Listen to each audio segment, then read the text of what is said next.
show. I think I need to like work on something briefly.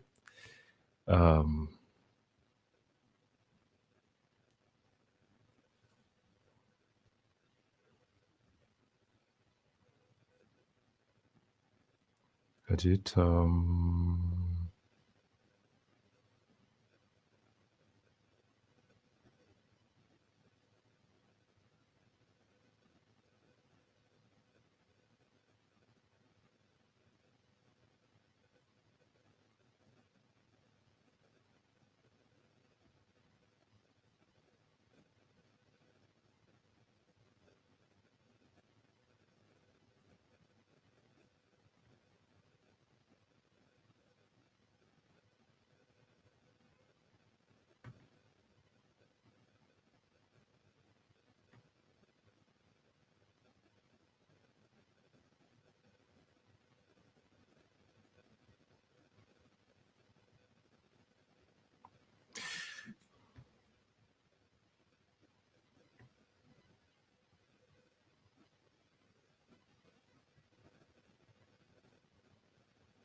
Hello, guys. Welcome to another episode of the Otumba Adams Show. Okay, so I had some little hitches here and there before the broadcast started, literally. I didn't know that I actually fixed it for 3:30 p.m. Nigerian time. I was actually going for 3:45, and I had to redo the whole thing. So, how are you guys doing? How has your day been? How is work? How is life generally? Welcome to the Otumba Adams Show. My name remains Adam Slofemelajide, and it's a pleasure to have you guys here today. For as many of you guys that are watching me right now, for those watching me live and those that will probably be catching up on the show later on. All right, this is the 61st episode, and we'll be looking at how to spot a difficult client. I wasn't really able to put some things together because this week has actually been a very busy week for me. By now you probably have been seeing something scrolling at the bottom to tell the stuff of today's topic, but I was not able to put that up. Let me quickly edit that quickly. How to spot difficult. Whoever it is that is liking me on Facebook, thank you for joining in. You can as well just introduce yourself while I am trying to put some things in order. All right, so this is episode 61. I'm gonna hide that. I made a mistake somewhere. Difficult. There should be a space between difficult and clients. Yeah. All right. So how to spot difficult clients. Okay. So I don't know if any one of you guys, well, literally everybody would have had experience with one difficult client or the other, right? Like there are tons of them here in Nigeria. That one is a known fact. I have had to deal with a lot of difficult clients over time. that once I spot them from afar, I can easily tell that, hey, this person is actually a difficult client. It is best to do not work with the person than for you to regret having to work with that person. All right. So on today's episode, we'll be looking at how to spot difficult clients. If you've ever had any issues with any difficult client before, you can probably put in the comment section, right? I'll put on the screen and we'll talk about it. But then I have a few points I have listed out here that I'll be talking on today. All right. So I see someone watching me right now. Please do so well by introducing yourself. All right. It makes me feel like I am not talking to the wind, and it makes me feel that you're a part of the show. All right. So just introduce yourself. Let me know where you're from, and if you've ever had any situation with a difficult client. All right. While I pull up my note, I'm still trying to get that set up. Just a second, please. All right. I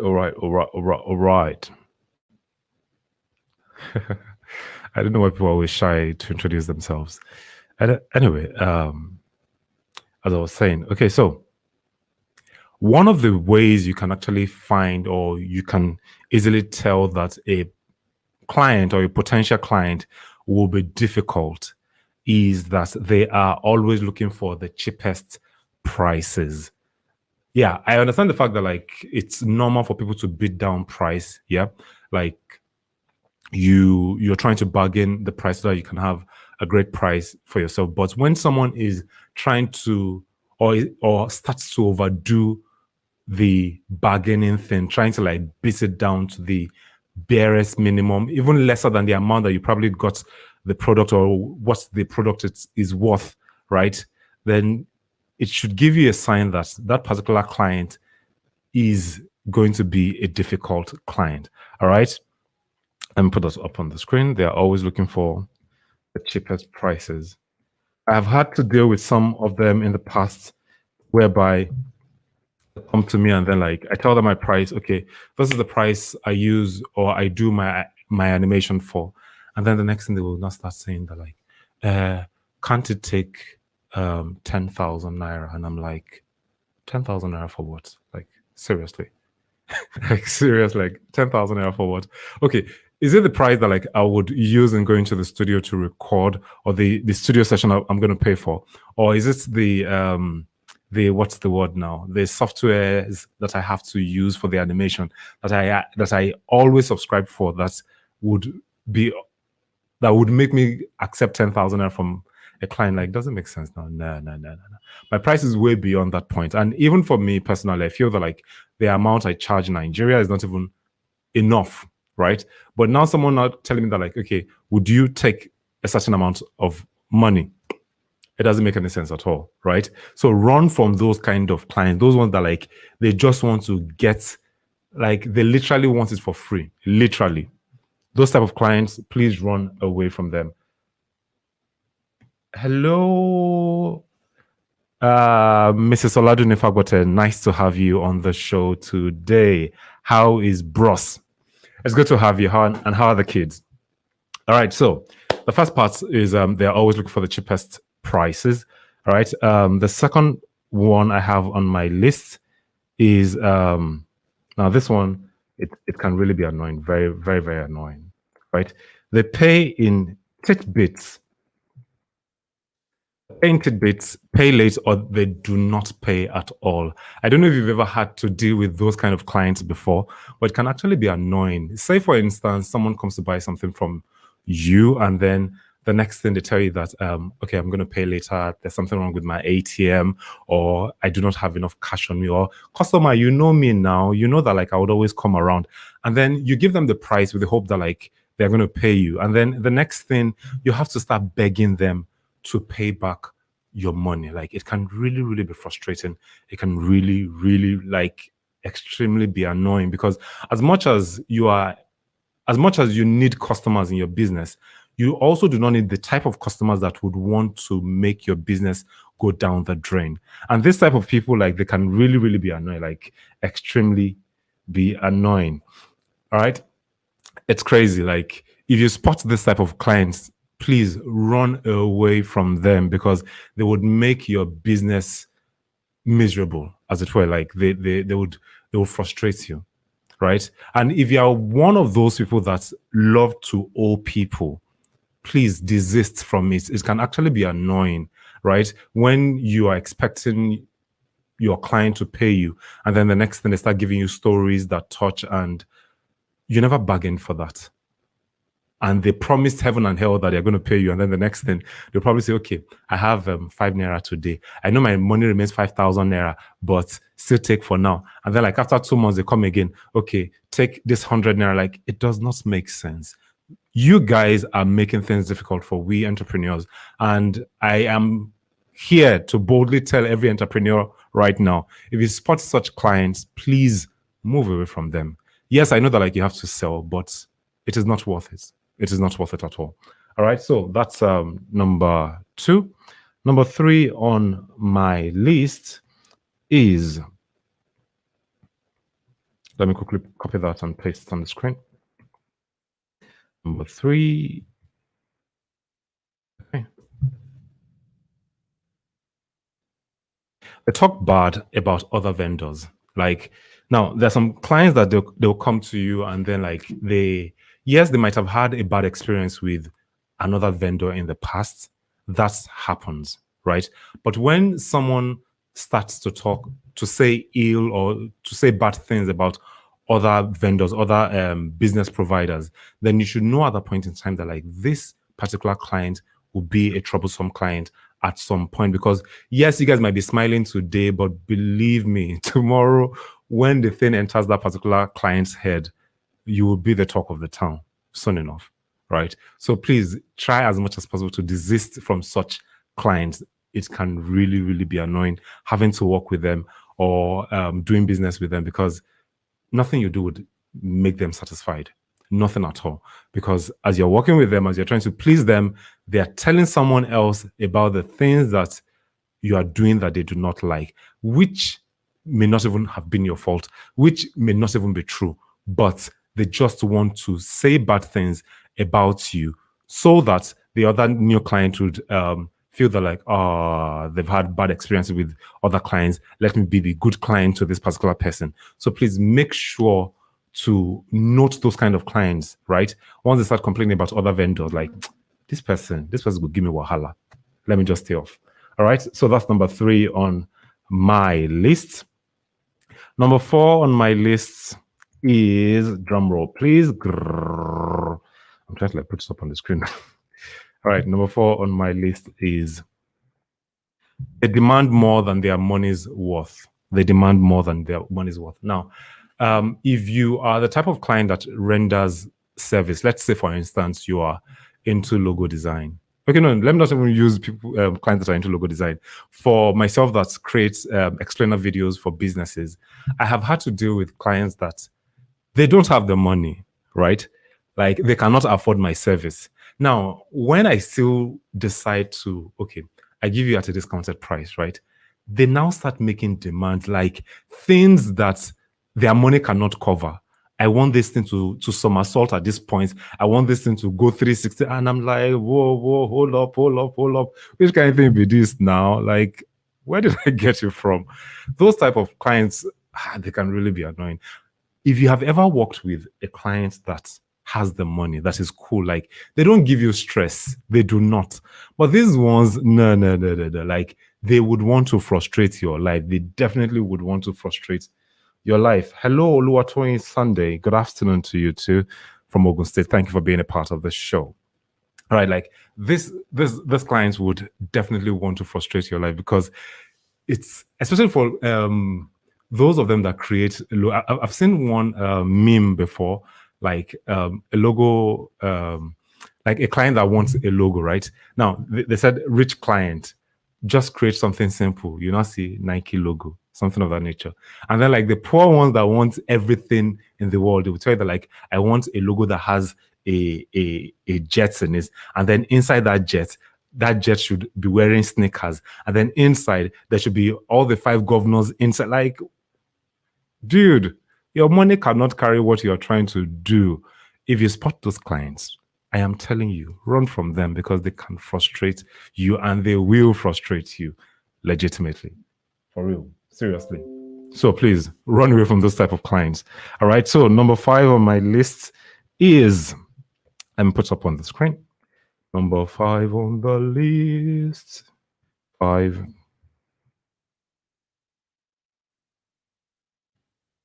They are always looking for freebies without plans to use your service.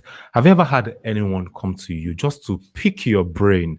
Like they come in the guise of they just want to pick your brain. They ask you the first question about your service, right? Trying to hoping that like you give them a freebie. Yeah, you give it to them like with the hope that okay, this person is going to patronize me soon. And then the next thing they pick your brain again. They're like, what about this? They go and do it on their own. They come back when they are stuck again, like, how do you do this thing?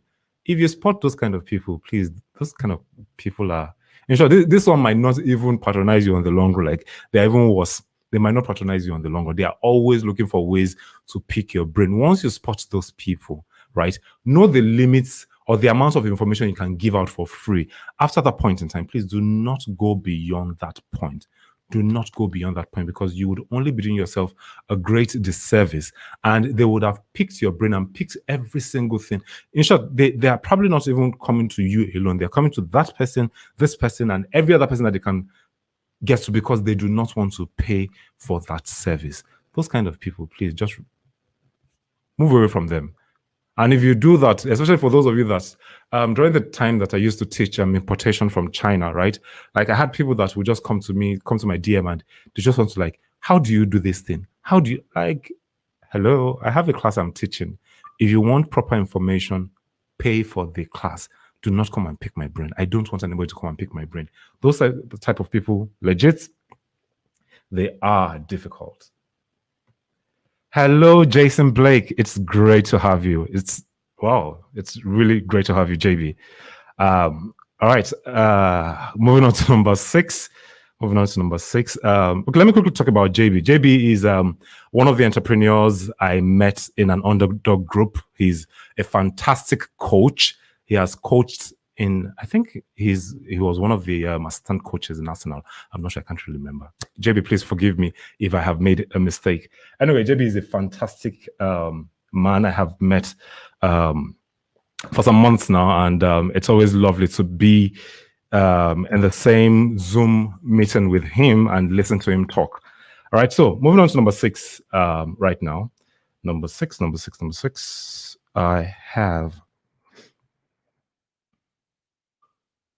I tell you, they have worked with other businesses like yours. Now, once you start hearing someone come to you and then they tell you that I have priced it.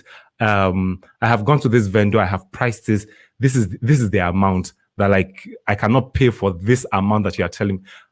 At that point in time, so just know that they are not for you because it is not everybody that needs to work with you. Once they start telling you that like they have worked with other vendors, this is their price. Yes, if that is their price, then why don't you go back to them to work with them, right? I have a price, I have a standard I'm trying to maintain, and that is why my price is this way. Yes, I could give you a discount, but do not try to make my price to look like I am trying to rip you off. If you feel that other clients have actually, or other vendors rather that you've worked with have given you a great price, then why are you coming to me? I do not serve everyone. Now, it doesn't say that I am trying to be proud, but it is obvious that like those type of clients are going to frustrate me on the long run. Because even after telling you that like I have priced it here, I have done this there, at the end of the day, they may still not use your service.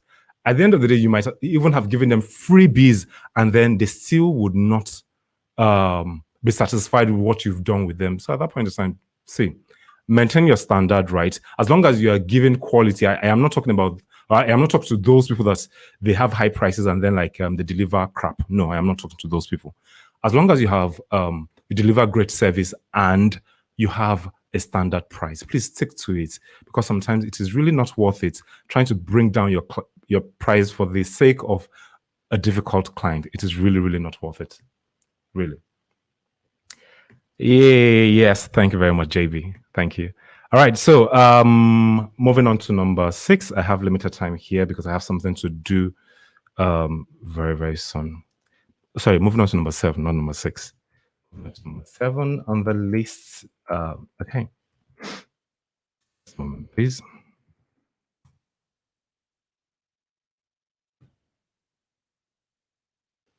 All right. They keep moving the goalposts, no clarity, and keep demand.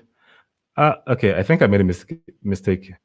And no. I'm coming. Let me edit that. That should have been my personal note. Let me just stick to this part. I'm so sorry about that. I'm really, really sorry. Okay, so they keep moving the goalposts. Now, what do I mean by this? A lot of these people, these difficult clients, they are not really clear about what they want at the end of the day. At the beginning, right, they tell you that this is what I want, and then later on they come around and they say that like, can you add this to the service? And you have already concluded on the price, right? And then they come around to tell you that, can you change this? Can you make it look this way? And I'll be like, no, this was not what we planned originally. There was a time that like I had to work with a particular client that wanted me to create a website for him. I was just learning how to create websites then, and I was looking for people I could work for at a cheap price so that I would have a portfolio. I think that was last year, yes. And the man said, okay, he wants this. We had already agreed on it, and I had started the job. The next moment, he came around and was like, is there a way you can add this to this? Is there a way you can make it look this way? And I'm like, that was not our original agreement. If you want us to do it that way, then that means that I have to put what we are doing originally on hold and then revisit the terms and conditions before I continue with this project, because you cannot just wake up one day and then like feel that you want this thing to be done this way, and then like all my efforts so far would then be what to not or what, like, no, I do not want that. So at that point in time, I had to tell the client that like, please, let us stick with the original agreement. I cannot start changing what you have agreed upon originally. If you spot those kind of clients, please stand on your ground and let them know that you are not moving beyond the point that you guys had already agreed upon. And if they want changes, it would either amount to you guys revisiting the terms and conditions, or it will cost extra. And please bill them, because it's frustrating for you to have done something for so long just for you to be told that you have to start all over again because the person has a new idea, or probably like just had this vision that's, no, this is not the way I wanted it before, this is the way I want it now. Those type of clients are really difficult. Try not to work with them, please, if you can. All right, someone is commenting. Yay, AJ from Monaco. Thank you very much. Thank you. All right, so moving on to, I think that this should be the last point. Yes. And I think I have a story to tell about this. This is number 8.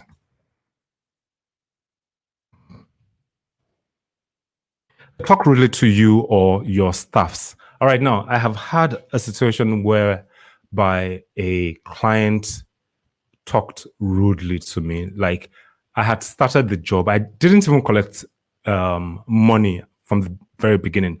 I had started the job. We had gotten to a certain level, and she decided to be rude. At that point in time, I felt that no, I cannot take this from anyone. Like, no, this is really, really uncalled for. And at that point in time, I told the client that like, even though I have spent my time and my energy to doing this, I would refuse to work with you any further. She was surprised, she was shocked, and even though she refused to apologize for what she did, I stood my ground and I stopped working on that project.